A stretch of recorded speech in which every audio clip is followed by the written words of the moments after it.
Okay, तो अब हम पढ़ने वाले हैं इस लेक्चर में रिफ्रैक्शन ऑफ लाइट के बारे में। ठीक है, लास्ट लेक्चर तक अपन ने रिफ्लेक्शन वाला पार्ट कंप्लीट किया था। पहले हमने प्लेन मिरर से रिफ्लेक्शन पढ़ा, फिर उसके बाद हमने स्फेरिकल मिरर से रिफ्लेक्शन का केस किया और उसके कुछ न्यूमेरिकल्स लिए। ठीक है, अब आज के लेक्चर में अपन रिफ्रैक्शन ऑफ लाइट के बारे में पढ़ेंगे।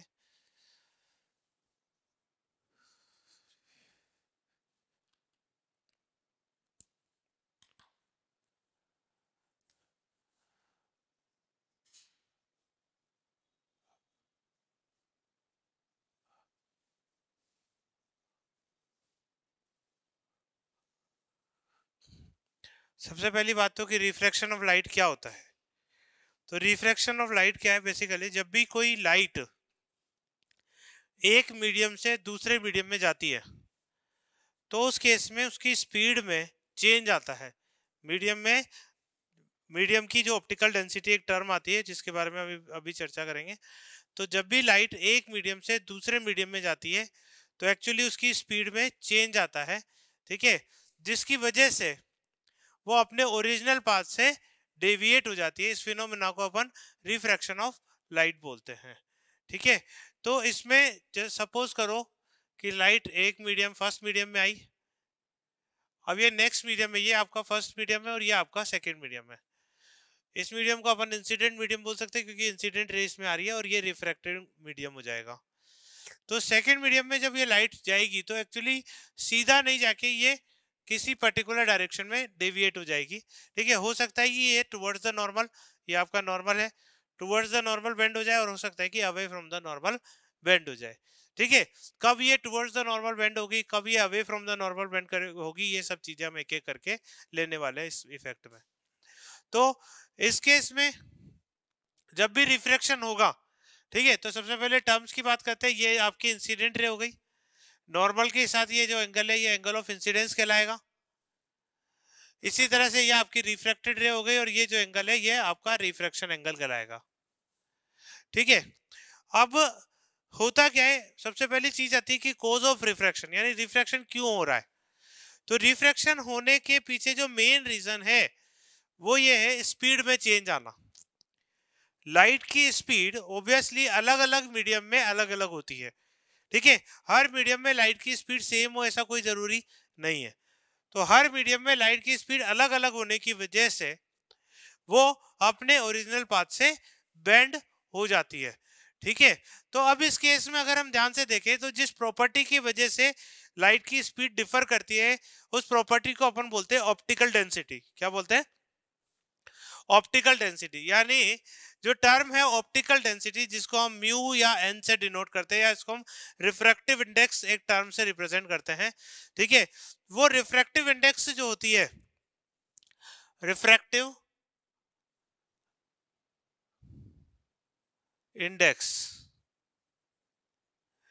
इस रिफ्रैक्टिव इंडेक्स को कुछ बुक्स में एन से डिनोट करते हैं, कुछ बुक्स में म्यू सिंबल से डिनोट करते हैं।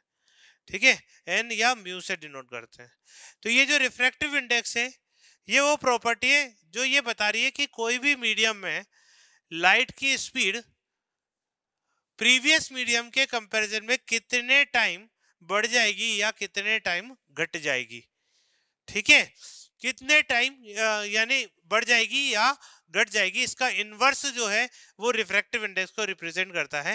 यानी हम यूं कह सकते हैं कि अगर मान लो किसी मीडियम में जाने पर लाइट की स्पीड बढ़ जाती है तो हम कहेंगे कि उसकी रिफ्रैक्टिव इंडेक्स कम है, और किसी मीडियम में जाने पर लाइट की स्पीड कम हो जाती है तो हम कहेंगे उसकी रिफ्रैक्टिव इंडेक्स ज्यादा है। यानी ये इनवर्स रेशियो में बताता है बेसिकली। ठीक है, अगर हम रिफ्रैक्टिव इंडेक्स का बेसिक फॉर्मूला रखें तो ये होता है सी बाई वी। कितना होता है? सी बाई वी। अब इसमें सी क्या है? सी है speed of light in vacuum. कहां पर? वैक्यूम में। और ये किसी भी मीडियम में, जिस मीडियम की रिफ्रैक्टिव इंडेक्स ये है एन। तो किसी भी मीडियम की आप ध्यान से देखो तो जिस मीडियम में जाने पर स्पीड बढ़ जाएगी तो रिफ्रैक्टिव इंडेक्स क्या हो जाएगी? कम हो जाएगी। यानी इनवर्स प्रोपोर्शनल आ रहा है उस मीडियम की स्पीड के। जो रिफ्रैक्टिव इंडेक्स है वो इनवर्सली प्रोपोर्शनल आ रही है मीडियम में स्पीड ऑफ लाइट के। तो स्पीड ऑफ लाइट अगर किसी मीडियम में बढ़ रही है तो इसका मतलब है उसकी रिफ्रैक्टिव इंडेक्स कम है। ठीक है, ऐसे मीडियम को ऑप्टिकली रेयरर मीडियम बोलते हैं। और अगर किसी मीडियम में जाने पर स्पीड ऑफ लाइट बढ़ जाती है, सॉरी स्पीड ऑफ लाइट कम हो जाती है, तो हम कहेंगे कि उसकी रिफ्रैक्टिव इंडेक्स ज्यादा है, उसको हम ऑप्टिकली डेंसर मीडियम बोलेंगे। यानी कि ऑप्टिकली डेंसर मीडियम में जाने पर लाइट की स्पीड क्या हो जाती है, घट जाएगी। ठीक है, और ऑप्टिकली रेयरर मीडियम में जाने पर लाइट की स्पीड क्या हो जाएगी, बढ़ जाएगी।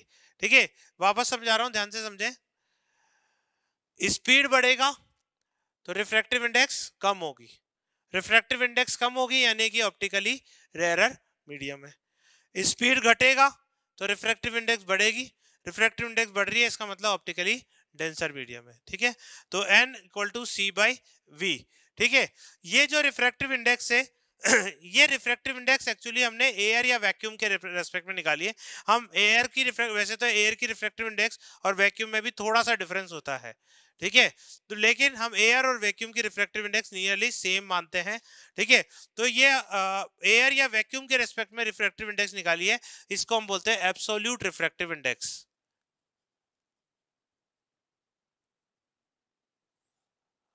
दूसरी टर्म आती है relative refractive index.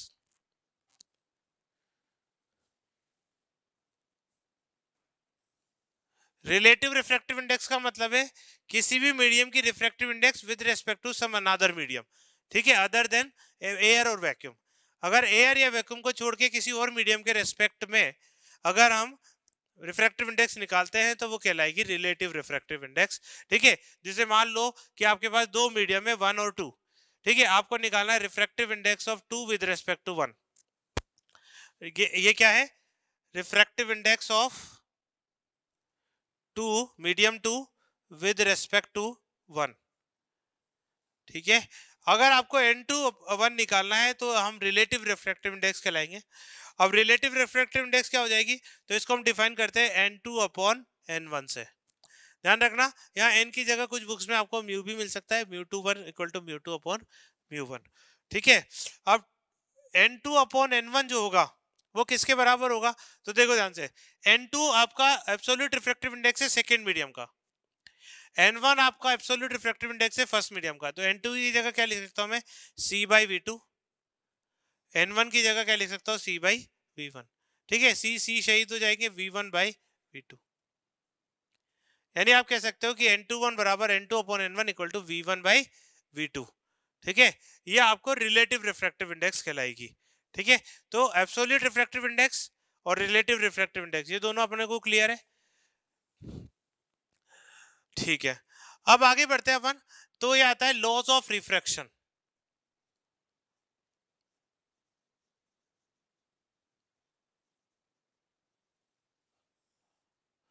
Laws of refraction में बेसिकली दो लॉज होते हैं। ठीक है, दो नियम लगते हैं, जैसे अपन ने रिफ्लेक्शन में दो लॉज पढ़े थे, ऐसे ही रिफ्रैक्शन में भी दो लॉज पढ़ते हैं। ठीक है, तो पहला लॉ क्या है, पहले लॉ को हम स्नेल्स लॉ भी बोलते हैं।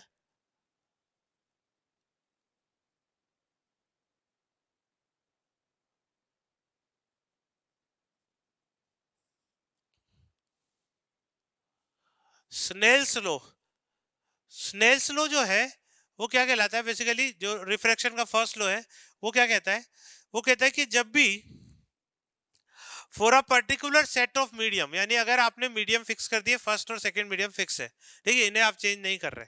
ठीक है, हाँ, पर फर्स्ट और सेकंड अलग अलग मीडियम है। ठीक है, तो अगर for a particular set of medium ratio of sine of angle of incidence to sine of angle of refraction remains constant. ठीक है, यानी कि sine I upon sine R, sine I upon sine R ये constant रहता है, और इस constant को हम relative refractive index of 2 with respect to 1 से बताते हैं। यानी sine I upon sine R is equal to क्या हो जाएगा, n2 1, या इसको हम बोल सकते हैं n2 अपॉन n1। ठीक है, या μ2 अपॉन μ1 भी बोल सकते हैं। ठीक है, तो sine I upon sine R जो है वो कांस्टेंट रहेगा और it will be equal to n2 upon n1। ठीक है, इसको क्रॉस मल्टीप्लाई करके आप ये भी लिख सकते हो n1 sine I is equal to n2 sine R, n1 sine I equal to N2 sin r। ठीक है, इस तरह से भी इसको रिप्रेजेंट करते हैं। यानी इसमें थोड़ा सा इजी रहता है, कंफ्यूजन थोड़ा कम रहता है कि जिस वाले मीडियम में एंगल ऑफ इंसिडेंस बन रहा है उसी मीडियम की रिफ्रैक्टिव इंडेक्स से मल्टीप्लाई करना है, जिसमें एंगल ऑफ रिफ्रैक्शन बन रहा है उसी के मीडियम की रिफ्रैक्टिव इंडेक्स से मल्टीप्लाई करना है और दोनों को इक्वेट कर देना है। N1 sin r equal to N2 sin r।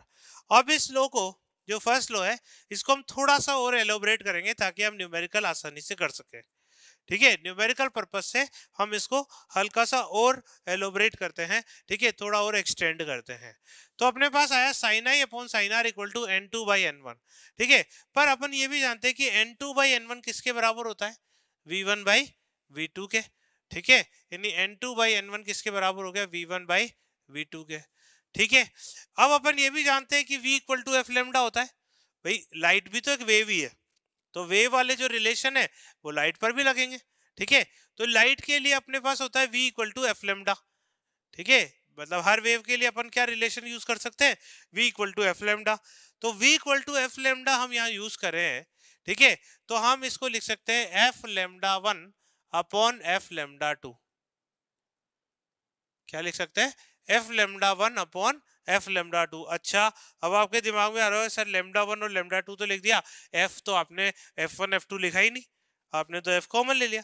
ठीक है, तो एफ बेसिकली सेम रहता है। एफ क्यों सेम रहता है? देखो ध्यान से, आप धीरे धीरे जैसे जैसे वेव के बारे में पढ़ते जाओगे तो आपको कुछ फिनोमिना समझ में आएंगे। ठीक है, किसी भी वेव की जो फ्रीक्वेंसी है, ध्यान से समझना इस लाइन को, आगे जाके बहुत काम आएगी अपने अलग अलग वेव्स जब अपन पढ़ेंगे। तो किसी भी वेव की जो फ्रीक्वेंसी है वो एक्चुअली सोर्स पर डिपेंड करती है। किस पे डिपेंड करती है? सोर्स पर। ठीक है, किसी भी वेव की जो फ्रीक्वेंसी है वो किस पर डिपेंड करती है? सोर्स पर। और जो उसकी वेवलेंथ है यानी लेमडा, ठीक है, वो फ्रीक्वेंसी के अकॉर्डिंग चेंज होती रहेगी अगर मान लो फ्रीक्वेंसी चेंज हो रही है तो। इसके अलावा लेमडा जो है वो स्पीड पर भी डिपेंड करती है। ठीक है, तो कुल मिला के आपको मेनली दो बातें याद रखनी है। क्या? पहली, किसी भी वेव की जो फ्रीक्वेंसी है वो सोर्स पर डिपेंड करती है। दूसरी, किसी भी वेव की जो स्पीड है वो मीडियम पर डिपेंड करेगी। Speed depends on medium, frequency depends on source. ठीक है, speed depends on medium, frequency depends on source. ठीक है, अगर मान लो सोर्स जब तक नहीं बदलेगा तब तक फ्रीक्वेंसी ऑफ वेव नहीं बदलेगी, जब तक मीडियम नहीं बदलेगा तब तक स्पीड ऑफ वेव नहीं बदलेगी। ठीक है, अगर आप एक ही मीडियम में चलाओगे लाइट को तो उसकी स्पीड कांस्टेंट रहेगी, जैसे ही मीडियम चेंज होगा तो स्पीड बदल जाएगी।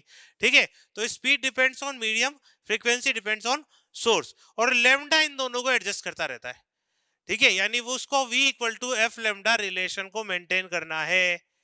ठीक है, चाहे फ्रीक्वेंसी बदले चाहे स्पीड बदले, बेचारे लेमडा को तो बदलना ही बदलना है। ठीक है, क्योंकि उसे तो रिलेशन मेंटेन करना है V बराबर एफ लेमडा। ठीक है, तो V बदलेगा तब भी लेमडा बदल जाएगा क्योंकि फ्रीक्वेंसी तो सोर्स पर डिपेंड करती है, वो तो बदलेगी नहीं। ठीक है, अगर आपने सोर्स बदला तो फ्रीक्वेंसी बदल जाएगी। ठीक है, पर अगर एक पर्टिकुलर मीडियम है तो स्पीड तो बदलेगी नहीं, लेकिन लेमडा फिर बदल जाएगा। तो लेमडा जो है वो दोनों केस में बदल सकता है, चाहे V बदले चाहे F बदले। ठीक है, F depends on source, V depends on medium, lambda दोनों केस में एडजस्ट करेगा V equal to F lambda को। ठीक है, तो आपको बात समझ में आ गई। अब इस केस में हो क्या रहा है, ध्यान से देखो। तो इस केस में जो ये लाइट है उसका सोर्स तो वही होगा ना जहां से ये लाइट चली है। ठीक है, मान लो सन है या जो भी है, ठीक है, बल्ब है, जहां से भी ये लाइट चली है वो सोर्स तो फिक्स है ना। सोर्स फिक्स है, इसका मतलब फ्रीक्वेंसी नहीं बदलेगी। ठीक है, तो मीडियम तो बदल रहा है, मीडियम बदल रहा है तो स्पीड बदल जाएगी। ठीक है, स्पीड बदल गई पर फ्रीक्वेंसी सेम है, इसलिए मैंने दोनों तरफ एफ की वैल्यू सेम ली। स्पीड बदल गई तो फिर लेमडा को तो बदलना ही पड़ेगा क्योंकि V equal to F lambda तो मेंटेन करना है। ठीक है, तो जैसे V चेंज हुआ तो लेमडा चेंज हो गया, फ्रीक्वेंसी की वैल्यू सेम रहेगी। ठीक है, इसलिए F से F कट जाएगा और हमारे पास क्या आ जाएगा? Lambda 1 by lambda 2। ठीक है, इस एक रिलेशन पे कई तरह के क्वेश्चन बन सकते हैं। ठीक है, लगभग 24 से भी ज्यादा तरह के क्वेश्चन इसके अंदर बन सकते हैं इस एक रिलेशन के अंदर। ठीक है, इसलिए ये रिलेशन सबसे इंपॉर्टेंट रिलेशन है आपका। ठीक है भाई, कैसे बन सकते हैं? बहुत आसान है। देखो, अगर मान लो आपको ये 4 है, अब इन 4 में से एक तीन वैल्यू दे दे, एक पूछ लेगा, 4 तरह के न्यूमेरिकल तो यही बन गए। ठीक है। फिर इसको इक्वेट कर दो, 3 तरह की वैल्यू दे देगा, एक तरह की वैल्यू पूछ लेगा, फिर 4 तरह के बन गए। इसको और इसको इक्वेट कर दोगे, फिर 4 तरह के बन जाएंगे। इसको और इसको इक्वेट कर दोगे, फिर 4 तरह के। ऐसे बहुत सारे तरह के रिलेशन अपने इस रिलेशन पर बनते हैं, ठीक है, न्यूमेरिकल। तो इसमें अपन को ये याद होना चाहिए, ये रिलेशन अच्छी तरह से याद रहना चाहिए। क्या होता है relation? Sine I upon sine R equal to n2 by n1 equal to v1 by v2 equal to lambda 1 by lambda 2। ठीक है, sine I upon sine R equal to n2 by n1 equal to v1 by v2 equal to lambda 1 by lambda 2। ठीक है, ये relation अपन को आना चाहिए भाई। दूसरी इंपॉर्टेंट बात अपन को क्या होना चाहिए कि जब लाइट एक मीडियम से दूसरे मीडियम में जाती है तो उसकी स्पीड बदल जाती है, उसका वेवलेंथ बदल जाती है, लेकिन फ्रीक्वेंसी वही की वही रहती है, फ्रीक्वेंसी विल नॉट चेंज। ठीक है, तो रिफ्रैक्शन में फ्रीक्वेंसी चेंज नहीं होती। क्लियर है एकदम? ठीक है, सारे एकदम फर्स्ट पॉइंट क्लियर है। सेकंड लॉ पर आ जाते हैं अपन। सेकंड लॉ जो है वो रिफ्लेक्शन से मिलता जुलता ही है। ठीक है, सेकंड लॉ क्या है? इंसिडेंट रे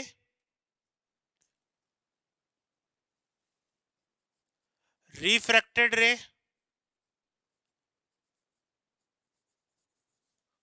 and normal at the point of incidence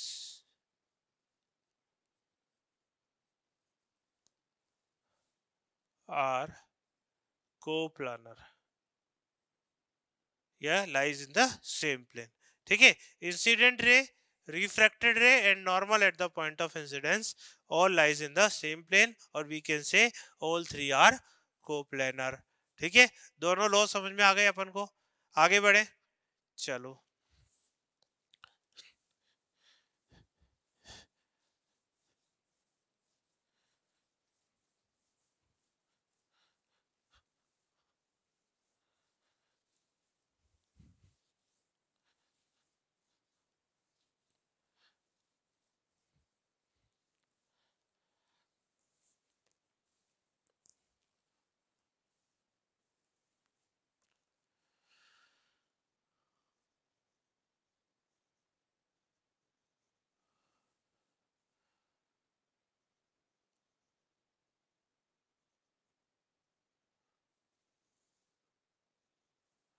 effects of refraction. Refraction का अपने जनरल लाइफ में क्या क्या इफेक्ट्स अपन को देखने को मिलते हैं, ठीक है, उनके बारे में बात करते हैं। सबसे पहला इफेक्ट लेते हैं अपन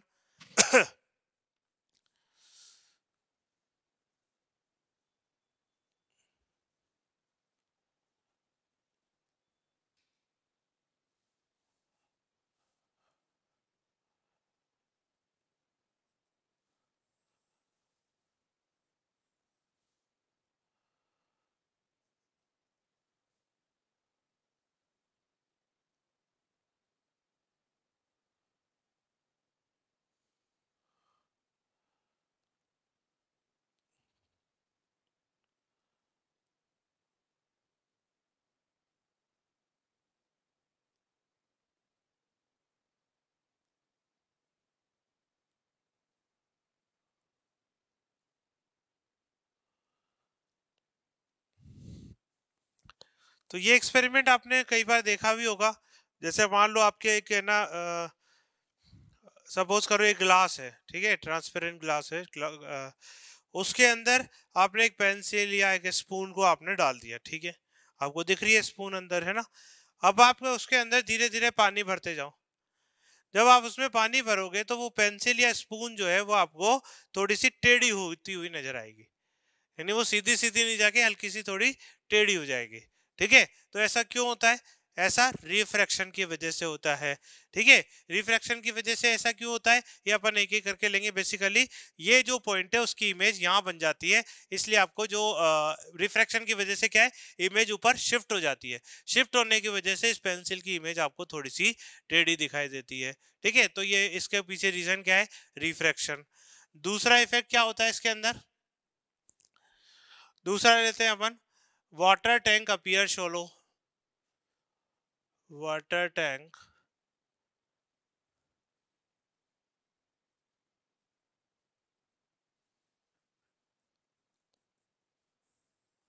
अगर आप सपोज एक वाटर टैंक को देख रहे हो, मतलब आप बिना पानी के भरे हुए टैंक को देख रहे हो, ठीक है, तो उसकी एक पर्टिकुलर डेप्थ आपको नजर आ रही है। अब अगर मान लो उसके अंदर आप पानी भरते जाओ, पानी भरते जाओगे तो आपको क्या लगेगा कि उसकी जो बॉटम सरफेस है वो ऊपर उठती हुई आएगी। ठीक है, वो बॉटम सरफेस जो है वो थोड़ी सी ऊपर उठी हुई नजर आएगी। ठीक है, ऐसा भी किसके कारण होता है, वही सेम फिनोमिना है। बेसिकली ये पूरी की पूरी सरफेस आपको यहाँ नजर आएगी, इसीलिए तो पेंसिल आपको टेढ़ी नजर आ रही है। ठीक है, तो सेम फिनोमिना है जिसकी वजह से आपको ये बॉटम सरफेस यहाँ पर नजर आ जाएगी। ठीक है, ये जो इसकी कहलाते हैं, ये कहलाते हैं रियल डेप्थ। ठीक है, जो पानी भरने के पहले इसकी जो डेप्थ आपको नजर आ रही थी और पानी भरने के बाद जो नजर आ रही है वो कहलाती है अपेरेंट डेप्थ। ठीक है, ये कितनी कितनी होती है ये भी अपन आगे निकालेंगे। ठीक है, तो बेसिकली रियल डेप्थ और अपेरेंट डेप्थ, ठीक है, यही रीजन है इसके पेंसिल के बेंड होने का और यही रीजन है कि आपको ये जो पानी का बीकर है वो उसका जो बॉटम है वो ऊपर उठा हुआ नजर आएगा। ठीक है, तो ये आपके पास रिफ्रैक्शन का एक और प्रैक्टिकल एप्लीकेशन हो गया। ठीक है, तीसरा एप्लीकेशन लेते हैं अपन।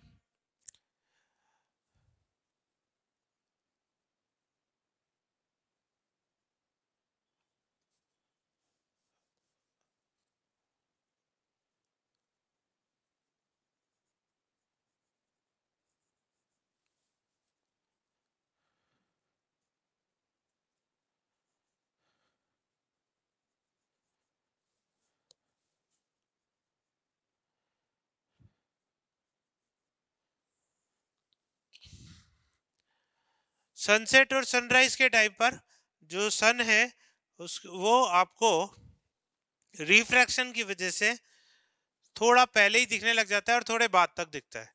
इसका क्या मतलब हुआ, समझो ध्यान से, इसको अपन यहाँ समझाते हैं। मान लो कि ये आपकी अर्थ है, ठीक है, बहुत बड़ी अर्थ होती है। ठीक है, उसके रिस्पेक्ट में आप बहुत छोटे हो, यहाँ पर कहीं पर खड़े हो आप। ठीक है, अब एक्चुअली में अगर मैं यहाँ से होराइजन ड्रॉ करूं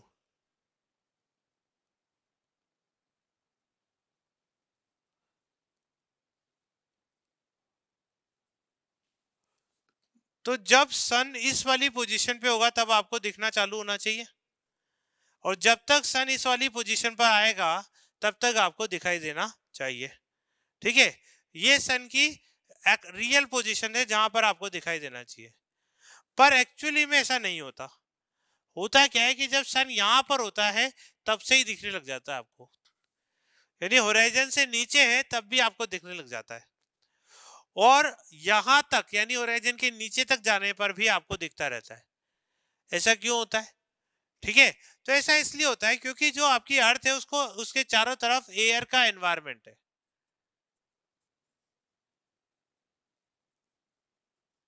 वैसे मैंने आपको बोला था कि जो एयर की रिफ्रैक्टिव इंडेक्स है वो वैक्यूम के लगभग बराबर ही लेते हैं अपन। ठीक है, लेकिन थोड़ा सा डिफरेंस होता है।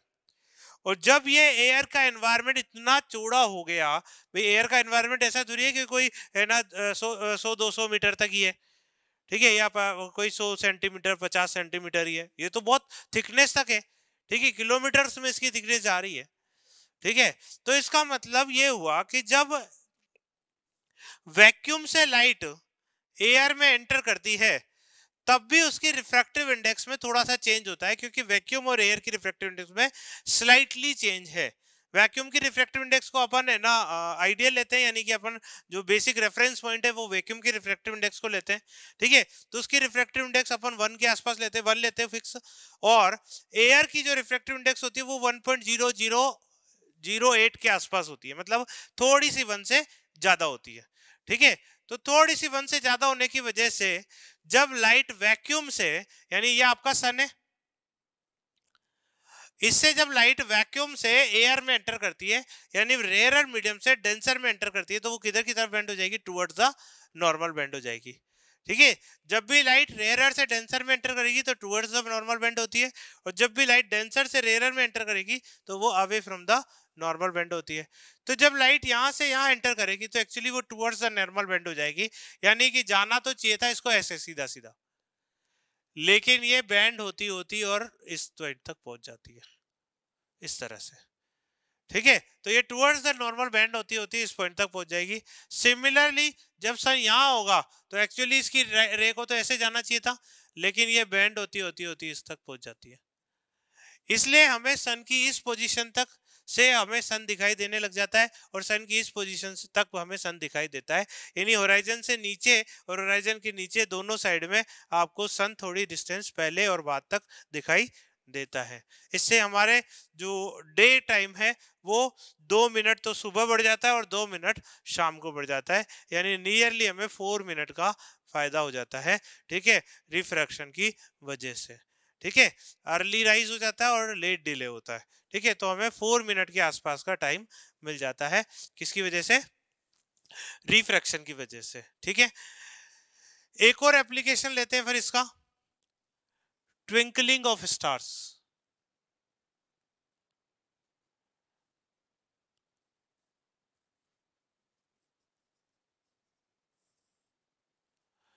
ट्विंकलिंग ऑफ स्टार्स जो है, यानी जो स्टार्स है वो हमें ट्विंकल ट्विंकल करते हुए नजर आते हैं।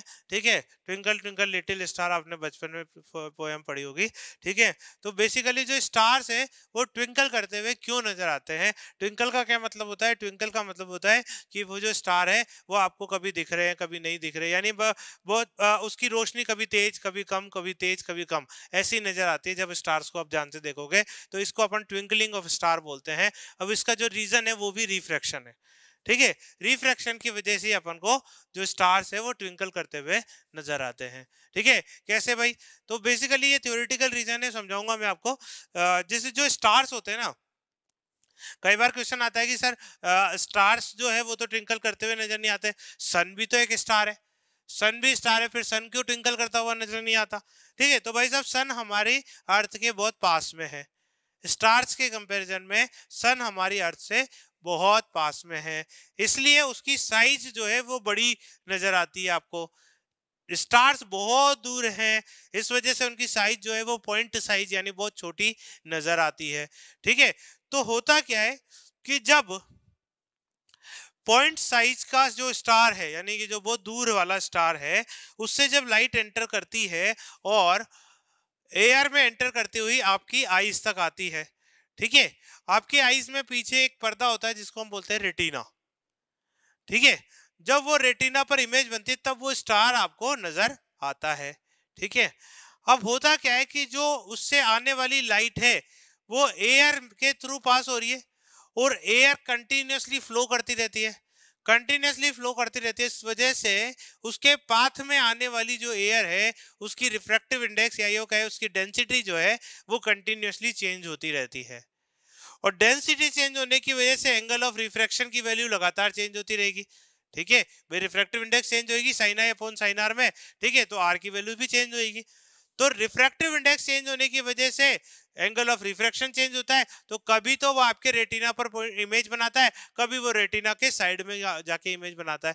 जब वो रेटिना पर इमेज बनाएगा तो स्टार आपको दिखाई देगा, जब साइड में इमेज बनाएगा तो आपको नहीं दिखाई देगा। तो इस तरह से कभी दिख रहा है, कभी नहीं दिख रहा, कभी दिख रहा है, कभी नहीं दिख रहा, इसको अपन बोलते हैं ट्विंकल ट्विंकल लिटिल स्टार। ठीक है, तो मेरे ख्याल से समझ में आ गया होगा। ठीक है, सन जो है उसकी साइज बहुत बड़ी, यानी वो पास में है। ठीक है, ऐसा नहीं है कि स्टार्स की साइज बड़ी नहीं है। ठीक है, सन की साइज स्टार की साइज से बल्कि छोटी भी हो सकती है और बराबर भी हो सकती है। ठीक है, लेकिन बात यह है कि सन हमारी अर्थ के ज्यादा पास है, पास में होने की वजह से सन हमें बड़ा दिखाई देता है, और जब बड़ी इमेज हमारी आइज पर बनती है तो वो अगर थोड़ी बहुत शिफ्ट भी हो जाए तब भी रेटिना पर कंटिन्यूअसली सन की इमेज बनी रहती है, इस वजह से सन हमें ट्विंकल करता हुआ नहीं दिखाई देता। ठीक है, तो मेरे ख्याल से क्लियर हो गया होगा ट्विंकलिंग ऑफ स्टार्स। ठीक है, कई अलग अलग तरीके से इसके क्वेश्चन बनता है। ठीक है, कई बार पूछा जाता है कि वाई स्टार्स ट्विंकल, ठीक है, तो उसका आंसर भी आपको आता है। ठीक है, कई बार पूछा जाता है why stars twinkle but sun does not, ठीक है, सन क्यों नहीं करता? ठीक है, तो उसका रीजन भी आपको पता है, क्योंकि सन की साइज बड़ी होती है, उसकी इमेज, सन की जो इमेज आपके आइस पर बन रही है वो बड़ी साइज की है, इस वजह से उसका जो इमेज है वो बार बार डिसअपियर और अपीयर नहीं हो पाती, इसलिए वो ट्विंकल करता हुआ नहीं नजर आता। ठीक है, तो आपको सारे प्रैक्टिकल एप्लीकेशंस इसके क्लियर है मेरे ख्याल से। आगे बढ़े अपन। अब जैसा कि मैंने आपसे बोला था अभी कि भाई जब अपन है ना वाटर भरते किसी भी बीकर में तो उसका बॉटम ऊपर शिफ्टेड नजर आता है। ठीक है, पेंसिल जो है उसकी जो टिप है वो थोड़ी सी बेंड होती हुई नजर आती है।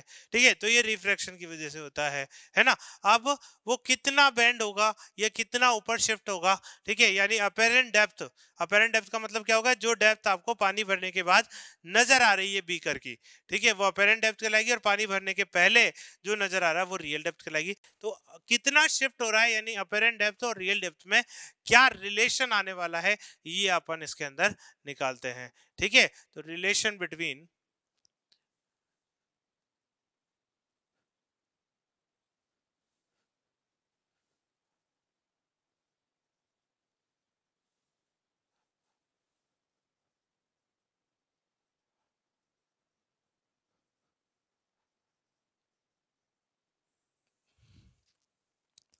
अपेरेंट डेप्थ और रियल डेप्थ में रिलेशन निकालते हैं। चलो भाई, ठीक है, तो जैसे अगर मान लो कि आपके पास ये बीकर है,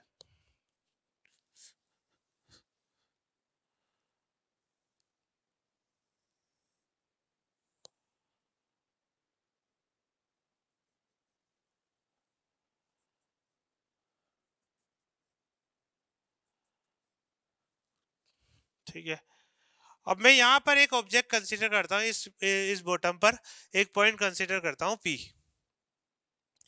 ठीक, ये पी पॉइंट मैं ऊपर से देख रहा हूं, यानी कि एयर में से देख रहा हूं। ठीक है, तो इससे जाने वाली रेज जब एयर के थ्रू पास होगी और हमारी आइस पर गिरेगी तो हमें ये पी पॉइंट नजर आएगा, सिंपल सी बात है। तो ठीक है, तो अब इमेज, इसकी इमेज बनाने के लिए एक रे तो अपन सीधी डाल देते हैं इससे, ये आपका नॉर्मल इंसिडेंस का केस हो जाएगा अगर आप सोचो तो। ठीक है, क्योंकि ये नॉर्मल के अलोंग आ रही है। ठीक है, नॉर्मल इंसिडेंस के केस में एंगल आई जीरो होता है। ठीक है, एंगल आई जीरो होता है, याद करो अपन ने स्नेल्स लॉ पढ़ा था, n1 sin i equal to n2 sin r। अब in case of normal incidence angle I कितना हो जाएगा, जीरो, और अपन जानते हैं साइन 0 डिग्री कितना होता है, जीरो। साइन 0 डिग्री कितना होता है, जीरो। जीरो से कुछ भी मल्टीप्लाई करो सब क्या हो जाएगा, जीरो, यानी साइन आर बराबर कितना हो जाएगा, जीरो। यानी जब आई की वैल्यू जीरो थी, ठीक है, तो साइन आर की वैल्यू कितनी हो गई, जीरो, और साइन आर जीरो होगा तो आर की वैल्यू भी कितनी आएगी, जीरो। इसका मतलब केवल नॉर्मल इंसिडेंस ही ऐसा केस है जिसके अंदर लाइट बिना डेविएट करे सीधी निकल जाती है। ठीक है, तो ये नॉर्मल इंसिडेंस का केस अपन ने कंसीडर कर दिया, लाइट रे इधर गई और फिर सीधी निकल गई। ठीक है, अब हम दूसरी लाइट रे की बात करते हैं।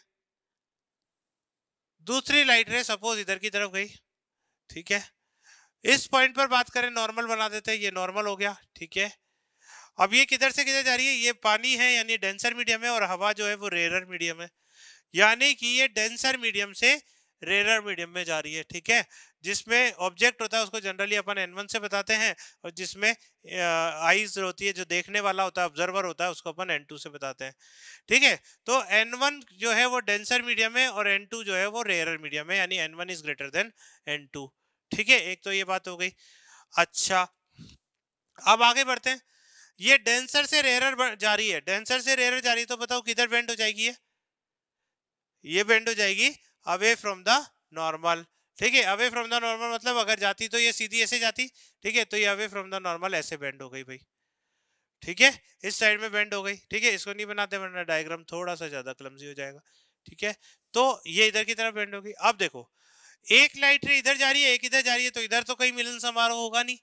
ठीक है, तो अपन क्या करेंगे, इनको पीछे की तरफ एक्सटेंड कर देंगे, इनको पीछे की तरफ एक्सटेंड कर देंगे, तो ये यहाँ पर जाके मिल रहा है, यहाँ पर जाके मिल रहा है, तो मान लो कि ये पी था, इसकी इमेज बन गई पी डैश।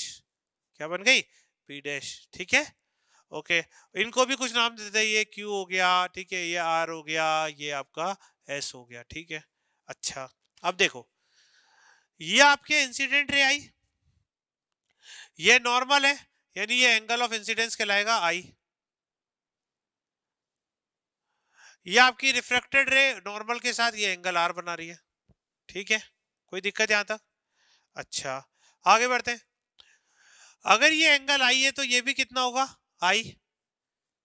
ठीक है, ध्यान से समझना मैं क्या निकालना चाह रहा हूं, मैं ये जो डेप्थ है, बेसिकली यहां से यहां तक की डेप्थ तो कहलाती है रियल डेप्थ, भाई ये तो एक्चुअल डेप्थ है इस पानी की, है ना। पर जब आप ऊपर से देखोगे तो आपको ये जो बॉटम है वो कहां नजर आएगा, यहाँ पर, इसी तरह से ये बॉटम यहां नजर आएगा, इसी तरह से ये बॉटम यहां नजर आएगा, यानी कि आपको बेसिकली यहां पर पूरी की पूरी सरफेस नजर आ जाएगी। जो सरफेस यहां थी वो आपको कहां नजर आएगी, यहां पर। इसलिए ये जो डेप्थ है ये कहलाती है अपेरेंट डेप्थ।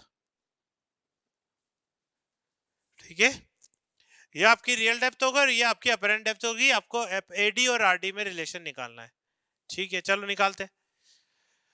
तो ये एंगल आई है तो ये भी एंगल आई होगा, क्योंकि अल्टरनेट इंटीरियर एंगल हो गया ये। अच्छा, ये एंगल आर है तो ये भी एंगल आर होगा। क्यों भाई, यही तो लाइन आगे बढ़ रही थी। ठीक है, ये और ये पैरेलल है, एक लाइन इनको कट कर रही है। ठीक है, तो कोरस्पोंडिंग एंगल हो गया अपने पास आर और आर। ठीक है, ठीक है। अब देखो ध्यान से, अब अपन क्या करेंगे, ध्यान समझना। अब इसमें ना आपको दो ट्रायंगल कंसीडर करने हैं, राइट एंगल ट्रायंगल। ये आपका राइट एंगल होगा, तो एक तो ये वाला राइट एंगल ट्रायंगल कर लो। इस ट्रायंगल में आप लिख सकते हो टेन आई बराबर, टेन आई इक्वल टू कितना हो जाएगा, टेन आई होता है परपेंडिकुलर अपॉन बेस। परपेंडिकुलर कितना हो जाएगा, एस क्यू अपॉन बेस कितना हो जाएगा, पी एस। ठीक है, अब आप क्या करो, ये वाला राइट एंगल ट्रायंगल को सेलेक्ट करो। इस वाले राइट एंगल ट्रायंगल में टेन आर बराबर कितना हो जाएगा, perpendicular upon base, perpendicular S Q upon base कितना हो जाएगा, एस पी डैश। क्लियर एकदम, कोई दिक्कत? लेकिन हमें तो ये रिलेशन पता है, n1 sin i equal to n2 sin r, या sin i upon sin r equal to n2 by n1। ठीक है, पर मुझे तो tan i मिल रहा है। तो अब यहां पर याद करो, मैंने शुरुआत में आपको बताया था paraxial approximation. Paraxial approximation का मतलब है कि जब भी हम कोई फॉर्मूला डिराइव करते हैं इसके अंदर, तो यूजुअली हम जितनी भी रेज डाल रहे हैं वो बहुत स्मॉल एंगल बना रही है विद द नॉर्मल। अगर ये बहुत स्मॉल एंगल बना रही है नॉर्मल के साथ, यानी कि आई और आर की वैल्यू बहुत कम है, आई और आर की वैल्यू 10 डिग्री से कम है, ठीक है, बहुत छोटी है, तो अगर थीटा बहुत छोटा होता है तो हम साइन थीटा और टेन थीटा को थीटा लिख सकते हैं और आपस में भी बराबर लिख सकते हैं, और कोस थीटा और सेक थीटा जो है वो 1 के बराबर होता है। तो यहाँ पर हम आई और आर बहुत स्मॉल है, इसलिए मैं टेन आई को नियरली साइन आई लिख सकता हूं, और टेन आर को मैं नियरली साइन आर लिख सकता हूं। ठीक है, ऐसा क्यों लिख पाया मैं, पैरा एक्सेल अप्रोक्सीमेशन की वजह से। यानी कि हम ऐसी रेज ही केवल कंसीडर करते हैं इन फॉर्मूलाज के अंदर जो नॉर्मल के साथ बहुत स्मॉल एंगल बना रही हो। ठीक है, तो हमें साइन आई और साइन आर की वैल्यू आ गई। ठीक है, अब हम लॉ ऑफ रिफ्रैक्शन लगा देते हैं, Snell's law, sine I upon sine R is equal to n2 upon n1। ठीक है, साइन आई और साइन आर की वैल्यू पुट कर दो, S Q upon P S upon S Q upon P dash S, S Q cut जाएगा तो ये जाएगा P dash S upon P S बराबर कितना, n2 upon n1। P dash S क्या है, पी डैश एस है ये यहां से यहां तक की डिस्टेंस, यानी अपेरेंट डेप्थ। ठीक है, तो यानी आप लिख सकते हो क्या, A D upon R D is equal to n2 upon n1, और we can say A D is equal to R D into n2 upon n1। ठीक है, तो n2 अपॉन n1, अब देखो ध्यान से, n2 छोटा है n1 से, n2 अगर छोटा है n1 से तो n2 अपॉन n1 जो है वो लेस देन 1 आएगा। सपोज करो 0.5 या 0.6 आ गया, तो 0.6 को आरडी से मल्टीप्लाई करोगे तो एडी की वैल्यू आरडी से क्या आएगी, छोटी आ जाएगी। ठीक है, तो एडी की वैल्यू आरडी से छोटी आ रही है, इस वजह से आपको पूरा का पूरा बॉटम ऊपर शिफ्ट होता हुआ नजर आएगा। ठीक है, यानी जब भी आप पानी के बाहर से पानी के अंदर की किसी चीज को देखोगे तो वो थोड़ी सी ऊपर उठी हुई नजर आएगी, यानी आपके ज्यादा पास में नजर आएगी। और इससे रिवर्स भी होता है, अगर आप पानी के अंदर से बाहर के किसी पेड़ को देखोगे तो वो पेड़ या ट्री जो है वो अपनी ओरिजिनल साइज से ज्यादा लंबा नजर आएगा। ठीक है, विद द सेम रीजन। ठीक है, क्योंकि अब आप डेंसर में बैठकर रेयरर वाली चीज को देख रहे हो तो वो ज्यादा लंबा नजर आ जाएगा। ठीक है भाई, अगर आप डेंसर में बैठ के रेयरर को देख रहे हो तो यानी अब आपका जो n2 है ठीक है, जो आपका N2 है वो कौन सा हो जाएगा, ज्यादा, और N1 क्या हो जाएगा, कम। तो ज्यादा अपॉन कम, यानी ये वैल्यू ग्रेटर देन 1 आ जाएगी, तो AD की वैल्यू ग्रेटर देन RD आ जाएगी। क्लियर हो गया एकदम अपन को, ठीक है यहाँ तक, थैंक यू।